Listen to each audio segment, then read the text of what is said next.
Lily Carter woke to the low hum of a machine and a ceiling she didn't recognize. Her eyes blinked slowly, adjusting to the pale hospital light.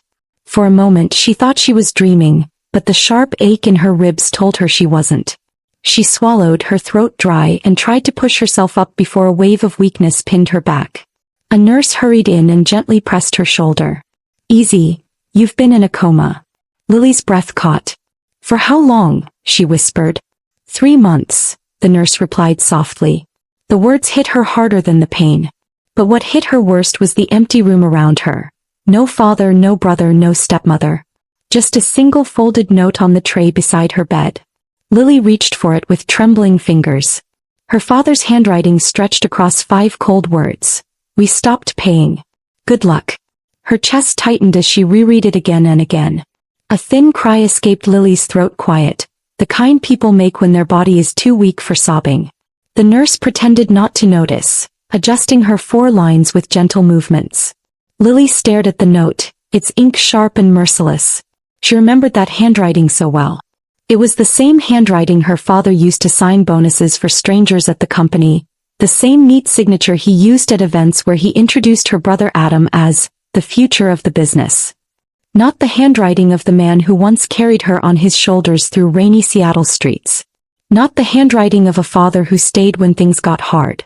When Lily finally blinked the tears away, the silence around her felt heavier than the machines. Silence had never been peace in her home. It was a warning before a storm. After her mother died when Lily was 18, silence became Veronica's language. Cold, polished, cutting. "You talk too much," Veronica would say. "People like you should know their place." Lily had learned to survive that silence by burying herself in work. For 15 years she built systems, models, and frameworks that kept the company running. She wrote proposals, fixed broken code, and designed structures her brother later presented to the board. "It's a family effort," Adam always said with a charming smile, tapping her shoulder as if that tiny gesture counted as gratitude. Her office was a converted storage closet, no windows, 2 flickering lights and a chair that leaned left. "It's temporary," her father had promised. But temporary became years. Lily told herself she didn't care. She told herself the work mattered more than the recognition. She told herself someone somewhere would eventually see her. But lying in that hospital bed, ribs aching with every breath, she finally understood what her mother had been trying to protect her from. Her mother had seen the truth years earlier. She'd seen how easily the family would erase the daughter who looked too much like her. Lily felt the weight of that realization settle heavily inside her chest. A memory surfaced, her mother staying up late in her study with Daniel Hayes, the estate lawyer. Lily used to peek through the doorway and see them sorting documents into piles, sealing envelopes with careful hands. Lily never asked why. She never thought she needed to. But now she wondered if her mother had known all along that Lily wouldn't be protected after she was gone. Lily's breathing hitched when she heard the soft click of the hospital door. For a heartbeat, hope rose in her chest, fragile and foolish. Maybe her father had come after all. Maybe Adam had shown up. Maybe someone cared. But the shadow that stepped inside wasn't them. "Lily," a calm voice said. She recognized it instantly, Daniel Hayes. He approached her bed slowly, as if approaching someone wounded. Behind him stood a tall man in a sharp suit, a stranger whose expression held no pity, only recognition. Lily's chest tightened with confusion. Daniel pulled up a chair beside her bed. "I'm glad you're awake," he said quietly. "We've been waiting." Not her father. Not Adam. Not Veronica. Instead Daniel and the stranger. Lily's voice came out rough. "Where's my family?" Daniel's jaw tightened. The stranger lowered his eyes. Neither answered, and Lily already knew why. Daniel cleared his throat. "Lily, this is Ethan Ward," he said. "He's been advising on certain matters regarding your mother's affairs." Ethan stepped forward with a small nod. "I've reviewed everything connected to your work and your history with the company," he said. "And I'm here because the next 72 hours will decide your future." Lily stared in confusion. "My future?" Ethan exchanged a meaningful glance with Daniel. Daniel exhaled slowly. "Your father is planning a complete restructuring," he said. "The board meets in 3 days. As of this morning, he intends to remove you from everything." Lily blinked, trying to process Daniel's words. Remove me from what? She whispered. I don't have authority to remove. Ethan didn't look away. His voice remained calm, almost too steady. That's the point, he said. They've been erasing your footprint for years. Your accident only made it easier. Lily swallowed hard, her fingers curling weakly into the sheets. Finish the job, she repeated, barely audible. Daniel opened his briefcase slowly as if preparing her for impact. He flipped over a stack of clipped documents. Lily, your father filed papers declaring you mentally incompetent. Permanently. Lily's breath hitched. He signed them yesterday, Daniel added grimly. The room began to sway. He wants me gone, Lily whispered. Ethan stepped closer, lowering his voice. He expects you to disappear legally and professionally, he said. What he doesn't understand is this. He paused, locking eyes with her. You're not powerless. Not anymore. Daniel took a slow breath and continued. Lily, your father didn't just give up on you. He made a legal mistake. Lily stared at him, confused. Daniel pulled out a slim leather folder, placing it gently on her bed. Inside were several sheets covered in handwriting she recognized instantly, her mother's. Her eyes widened. Your mother left behind a trust, Daniel said softly. A trust your father never had full access to. She tied it to a very specific condition. Ethan spoke next, his tone steady and controlled. If your father ever abandoned you while you were medically incapacitated, any form of withdrawal of support, the entire trust transfers to you. Lily's heart thudded painfully inside her chest. Daniel tapped the folder. Your father signed the refusal of medical responsibility 2 weeks ago. And we have the note he left beside your bed. Lily stared at the note again. We stopped paying. Good luck. For the first time the words didn't hurt. They burned. What assets are in the trust? Lily whispered. Ethan exchanged another look with Daniel. Then he answered bluntly, nearly $1 billion in combined holdings and full voting control tied to your mother's shares. Lily's breath left her body in one sharp exhale. The room didn't tilt from weakness this time. It tilted from realization. He thought I would wake up and be nothing, she said quietly. He thought I'd come back broken. Ethan nodded. He underestimated you. Daniel slid the folder back into his case. The trust gives you legal standing, he said. But it doesn't give you power in their eyes. The board still sees you as the girl working in a storage closet. Lily let out a shaky breath. Then what do I need? Ethan closed his laptop. Proof, he said simply. Proof, strategy, and a plan. Lily lifted her chin slowly. Then let's start. Daniel and Ethan spent the next hours walking her through every document her mother had left, hidden drafts, access logs, old letters, notes and margins with her mother's handwriting curled around them. Lily learned things she had never imagined. Her mother had built the company's core architecture, protected chunks of code under sealed copyrights, and created backdoor access only Lily could unlock. Ethan connected his laptop to a secure terminal, projecting layers of internal records Lily had never been allowed to see. These tasks, he said, pointing to a list, were credited to Adam. But metadata shows they were yours. Lily felt anger prickle beneath her ribs. Years, she murmured. I worked years in that closet. Daniel touched her arm gently. We're going to fix it, he said. But you have 72 hours, Ethan reminded. By the time the summit starts, your father plans to announce the restructuring publicly. Lily tried to sit upright, pain shooting through her ribs, but determination held her there. What do you need me to do? She asked. Ethan opened a small black case and revealed something metallic inside. He placed it in her hand gently. A badge. Her face. Her name. An access level she had never been given before. Lily stared at it in disbelief. My mother made this before she died, Daniel said quietly. She wanted you to have full access when the time came. Lily ran her thumb over the badge, feeling its weight. Something inside her, something long buried under years of silence, began to steady, sharpen, rise. I'm ready, she whispered. Ethan met her eyes. Good, he said. Because the only way to win is to show them who you really are. Lily exhaled slowly. She wasn't powerless. She wasn't erased. She was waking up. The suite Daniel arranged overlooked downtown San Francisco. City lights flickered like steady signals, indifferent to Lily's pain but strangely encouraging. Ethan set up his laptop on the table while Lily eased herself onto the edge of the bed, wincing but refusing to lie down again. "Tell me where to start," she said. Ethan tapped a few keys. "Here," he answered, rotating the screen toward her. Lines of code, timestamps, and internal reports scrolled across the monitor. Lily froze.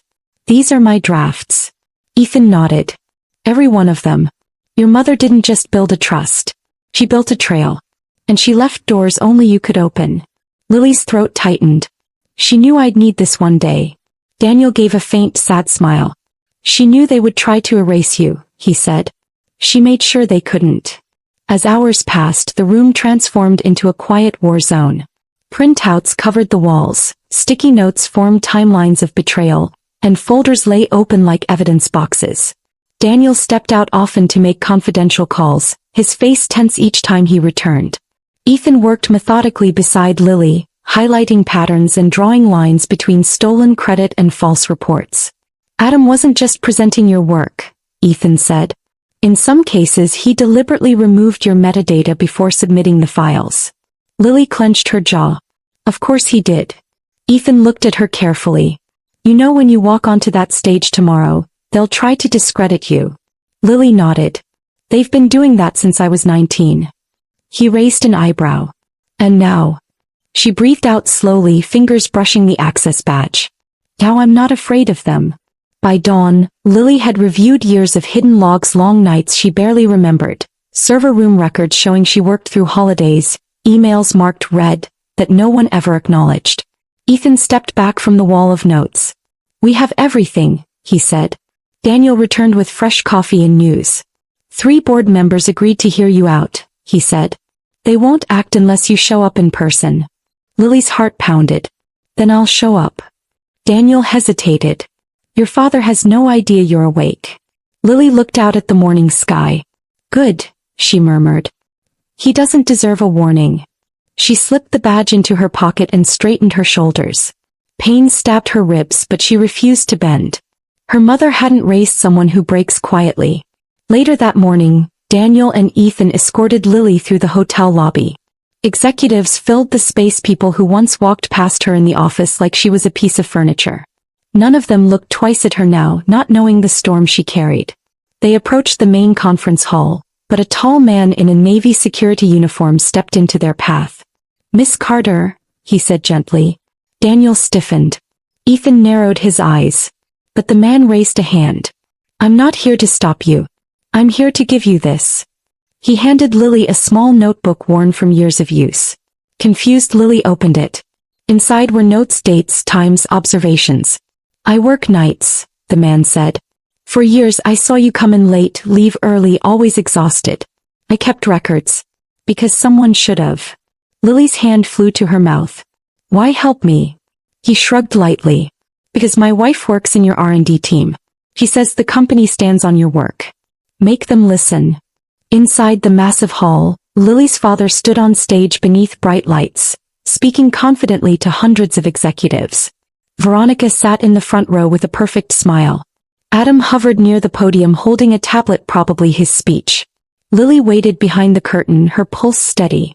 The announcer called her father's name. The room erupted in applause. And then she walked out. A ripple of shock spread through the hall.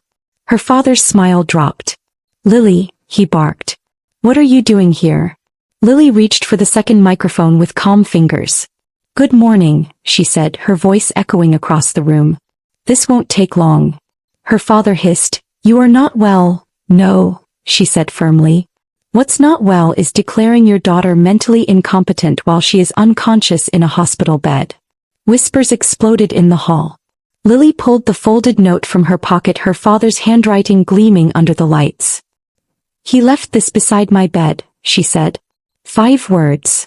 She held it up. "We stopped paying. Good luck." She placed it on the podium. "That note," she continued, "activated my mother's trust." Daniel handed her the documents. Ethan readied the presentation. The screen behind them flashed with her mother's incorporation papers, showing she was the majority owner. Another slide revealed the trust clause. The next displayed years of Lily's work, her drafts, her code, Her timestamps matched against the projects Adam had taken credit for. Adam's face drained of color. Her father stepped forward angrily. "This information is private." "No," Lily said softly. "It's the truth." She lifted the small notebook the security guard had given her. "And this," she said, "was kept by someone with no stake in this fight. Someone who saw every night I worked while Adam was in Aspen." Gasps spread through the audience.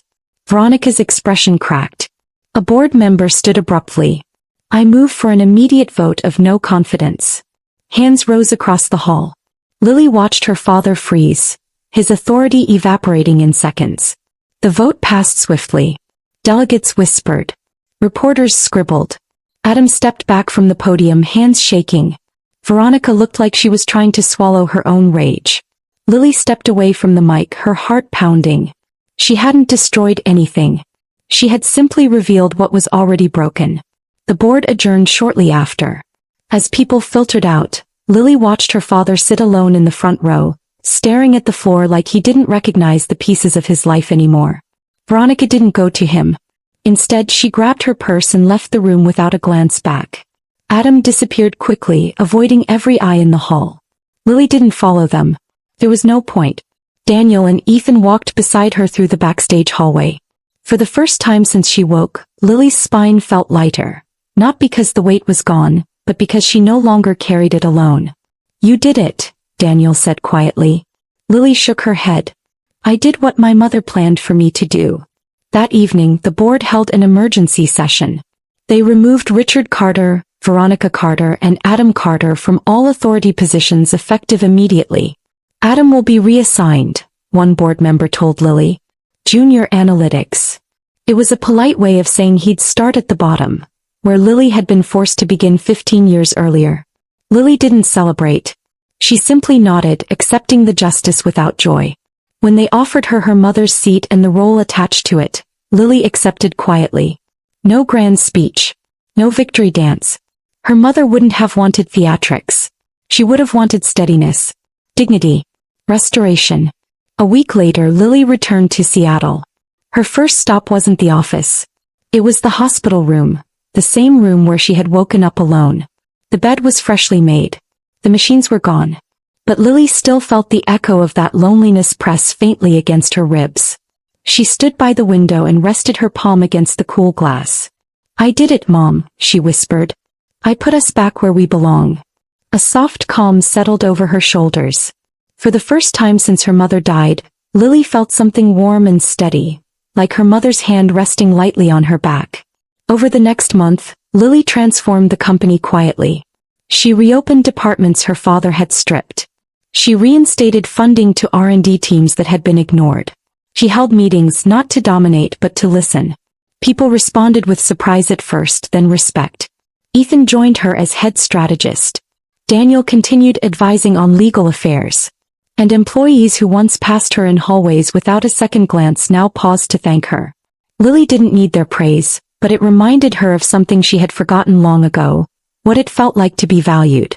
One morning, Adam knocked on her office door. He looked smaller than she remembered. "Lily," he said softly. I'm sorry." Lily studied him, feeling no anger, only clarity. "Adam," she said, "you spent years taking credit for my work." He nodded shamefully. "I know. I don't expect forgiveness." She folded her hands. "Then what do you want?" He hesitated. "A chance to earn respect the right way." Lily considered him carefully. "Then start where I did," she said. "Not in a storage closet, but with humility." Adam nodded, grateful. She didn't hate him. He was a product of their father's favoritism. But now he could grow without it. Richard requested a meeting next. He looked older, defeated. "Lily," he said quietly, "I know I made mistakes." She raised an eyebrow. "Mistakes?" He swallowed. "I lost your mother.